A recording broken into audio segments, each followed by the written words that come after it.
Today I'm going to be talking about three FFT-based algorithms for polynomial multipoint evaluation, interpolation, and solving transposed Vandermonde systems.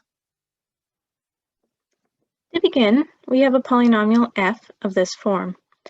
Now I will define the three main problems of this talk. First is multipoint evaluation, which evaluates the polynomial f at n arbitrary points, u0 to un minus 1. Next is interpolation, which reconstructs the polynomial f from its values at the n distinct points. Finally, we have solving a transposed Vandermonde system of equations, shown here, for the unknown coefficient vector b. The need to solve transposed Vandermonde systems arise in sparse interpolation algorithms, such as in the Ben-Ortuari algorithm from 1988. Classically, algorithms for these problems have a quadratic running time. Can we improve that to O of n log squared n, arithmetic operations in f? We can, but we need algorithms for fast multiplication, fast division, and we need to use something called a subproduct tree. For fast multiplication, we use the FFT. For fast division, we use Newton iteration, but because of time constraints, I will not be discussing that here. The outline of the talk is as follows. We first talk about the FFT, then fast multiplication using the FFT. We provide a table of complexities for the fast algorithms, then discuss the subproduct tree and how to build it. Next, we explain fast multipoint evaluation and fast interpolation. Now, because of the time limit, I will only give a very brief description of the fast transposed Vandermonde systems. Now, I'm not going to explain how the FFT works, I'm just going to show what it does. So the DFT evaluates the polynomial f at the n powers of omega and is defined by this vector here. Then the FFT is just an algorithm that computes the DFT in O of n log n arithmetic operations in f. There are many different versions of the FFT, but we're using the most famous one, the Cooley-Tukey version from 1965. This is the input for the FFT. N is the power of 2, a is the coefficient vector of the polynomial f in the field fp, where p is a Fourier prime, and omega is a primitive nth root of unity. The last part of the input here is for an optimization of the FFT by Law and Monaghan from 2015 that pre-computes the powers of omega in an array W. So given this input, the FFT outputs this vector here, which is the DFT of the polynomial f. If f of n is the number of operations needed to compute an FFT, then the recurrence relation is given here. Using the rsolve command in Maple, this recurrence solves to 3 over 2 n log n. Now, the inverse FFT, or IFFT, determines the coefficients of f by interpolating the n outputs of f evaluated at the powers of omega. So given input is n, which is a power of 2, the DFT of the polynomial f, the inverse of omega, then the IFFT returns the coefficient vector of the polynomial f. Now we can move on to fast multiplication. Suppose we have two polynomials, f and g, of degree d, and their product is a polynomial h. How do we multiply them using the FFT? First, we pick n, which is greater than 2 times d, with n being a power of 2. The two coefficient vectors of f and g have length d plus 1, and we must zero pad them until they have length n, and this results in these two vectors here. Next, we find an omega of order n. Then we compute the array W and W inverse for the Law and Monaghan optimization. Now, using the FFT, we evaluate f and g at the n powers of omega. Next, from those results, we obtain the product values of f and g through pointwise multiplication. Finally, we acquire the coefficients of h by interpolating at the product values using the IFFT. If m of n is the number of operations needed for a fast multiplication, then m of n is equal to 3 FFTs, 3n, plus 2 inverses. And the recurrence solves to 9 over 2 n log n, plus some linear work. Therefore, we can multiply two polynomials in O of n log n arithmetic operations in f.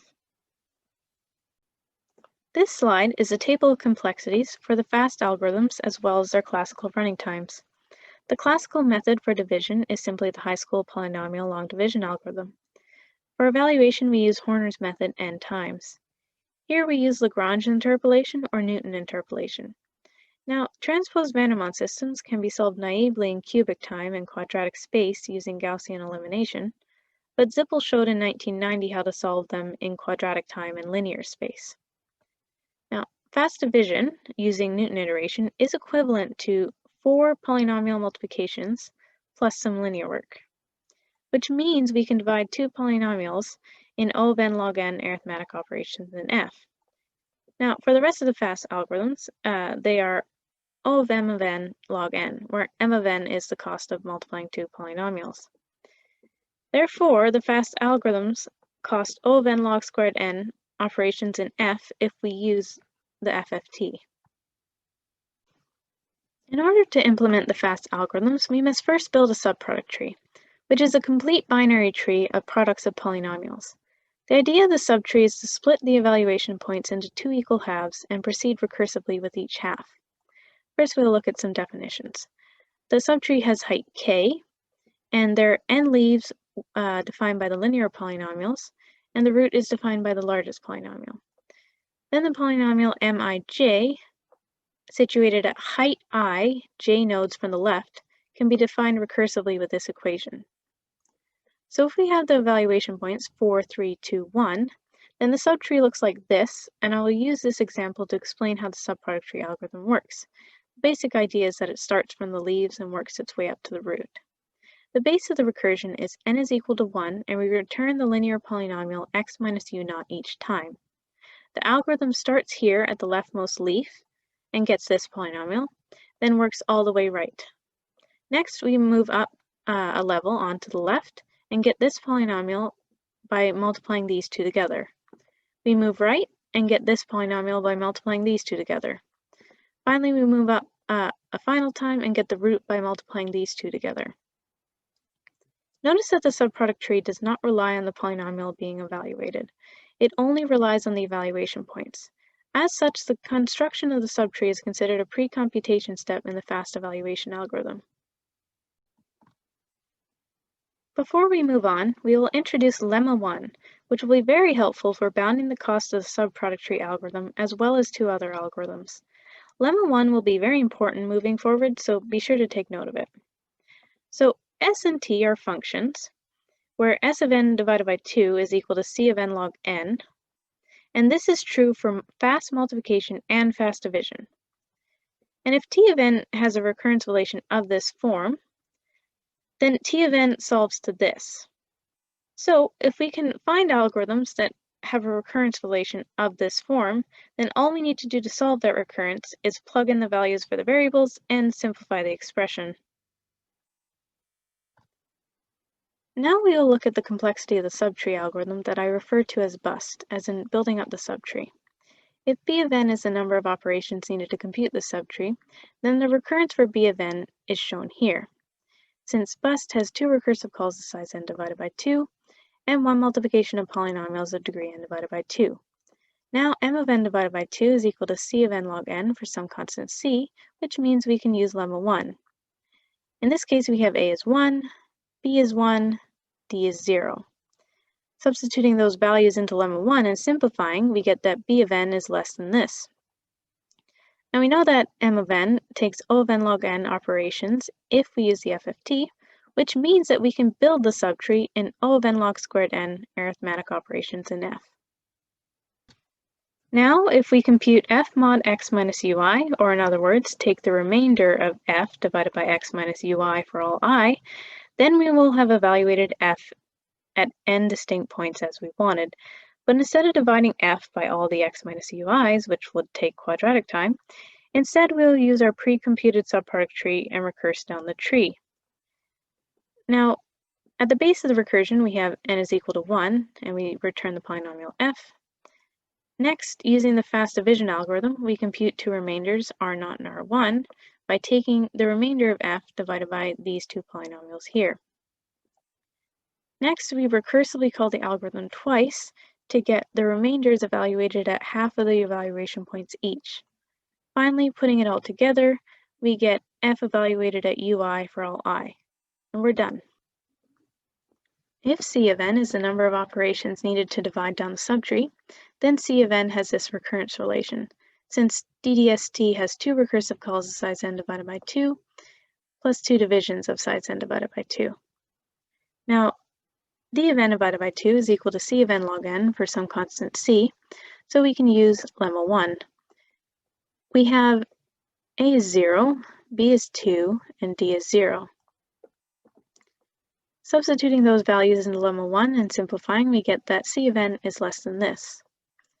Now, d of n takes O of n log n operations if we use fast division with Newton iteration. Therefore, we can divide down the subtree in O of n log squared n arithmetic operations in F. Now, the fast multipoint evaluation algorithm simply calls bust and then DDST.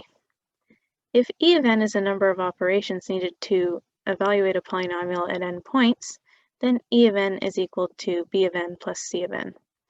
Substituting in theorem 3 and 4, we get that E of n is less than this.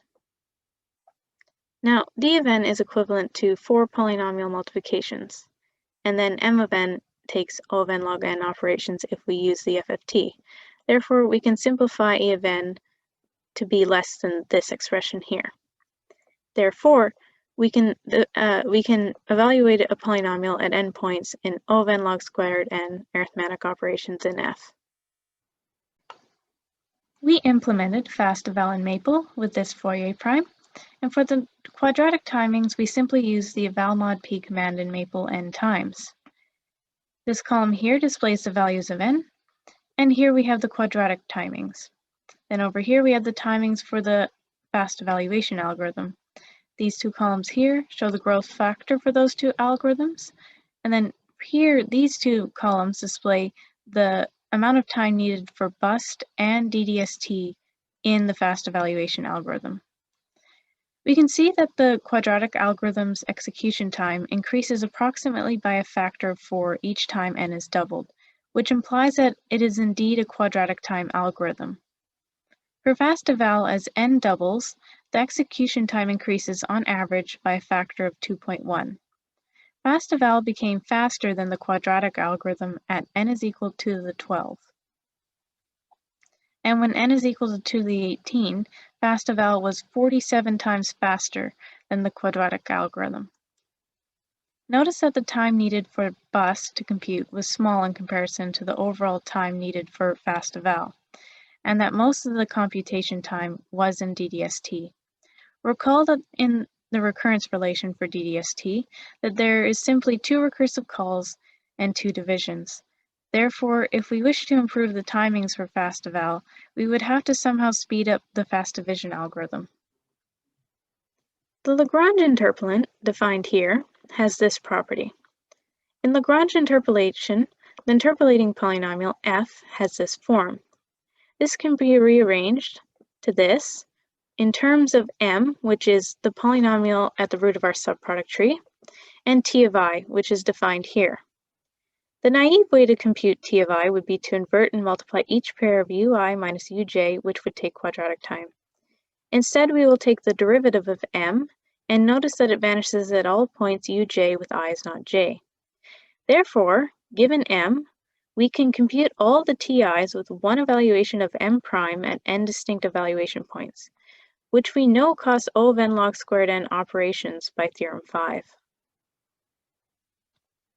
Given the polynomials in the subtree, we can use a divide and conquer algorithm called interpwork that recursively calls itself twice to find these 2 polynomials here, and then obtains f from 2 multiplications and 1 addition. The output of interpwork is shown here, but we still need to compute the input for interpwork. This will be done in an algorithm called fastinterp. Fastinterp builds the subtree, lets m be the polynomial at the root of the subtree, then divides down the subtree to evaluate the derivative of m at ui to find the ti's. Then we compute the ci's and use this as input for interpwork and output the polynomial f. If t of n is the number of operations done by interpwork, then t of n has this recurrence relation, since interpwork has 2 recursive calls of size n divided by 2 and 2 polynomial multiplications of size n divided by 2 plus 1 addition. Since m of n divided by 2 is equal to c of n log n for some constant c, this means we can use lemma 1, and we have a is 0, b is 2, and d is 1. Substituting these values into lemma 1 and simplifying, we get that t of n is less than this. Therefore, interp work needs O of n log squared n arithmetic operations in f. If I of n is the number of operations performed by fast interp, then the algorithm makes one call to bust, one call to DDST, and one call to interp work, plus some linear work. Substituting in these values and simplifying, we get that we can interpolate a degree n minus 1 polynomial from n distinct points with O of n log squared n arithmetic operations in f. We implemented fast interp in Maple with this Fourier prime, and for the quadratic algorithm, we use the interp mod p command. Now, the quadratic algorithm increased approximately by a factor of 4 each time, which is indicative of a quadratic time algorithm, whereas the execution time for fast interp increased approximately by a factor of 2.1. The n at which fast interp became faster than the quadratic algorithm was n is equal to 2 to the 15. And when n was equal to 2 to the 18, fast interp was 11 times faster than the quadratic algorithm. Observe that at small n, Maple's interp mod p command performs rather well. At n is equal to 2 to the 8, the quadratic algorithm was 43 times faster than fast interp. Thus, it would be a good idea to use the interp mod p command until around 2 to the 15, and then switch to fast interp. Now, I don't have enough time to explain the fast algorithm for solving transposed Vandermonde systems. Just know that it is a little similar to the fast interpolation algorithm. For example, you run into the Lagrange interpolant again and have to find the TIs by evaluating the derivative of m, which is the polynomial at the root of the subtree. Moving on to the complexity, you have to build the subtree once, divide down the subtree twice, do one polynomial multiplication plus some linear work. Substituting and simplifying, we get this result. Then we implemented fast Vandermonde in Maple, using Zippel's algorithm for the quadratic timings, and found that the quadratic algorithm increased approximately by a factor of 4, whereas fast Vandermonde was closer to a factor of 2. Fast Vandermonde became faster than the quadratic algorithm at n is equal to 2 to the 12, and at n is equal to 2 to the 18, fast Vandermonde was 96 times faster than the quadratic algorithm. Once again, notice that the timings for bust are relatively small in comparison to the overall timings needed for fast Vandermonde. In summary, we were able to implement fast multipoint evaluation, fast interpolation, and fast transposed Vandermonde systems such that each algorithm only took O of n log squared n arithmetic operations in f. This is a nice improvement from their classical quadratic running times. And that concludes my talk. Thank you for listening.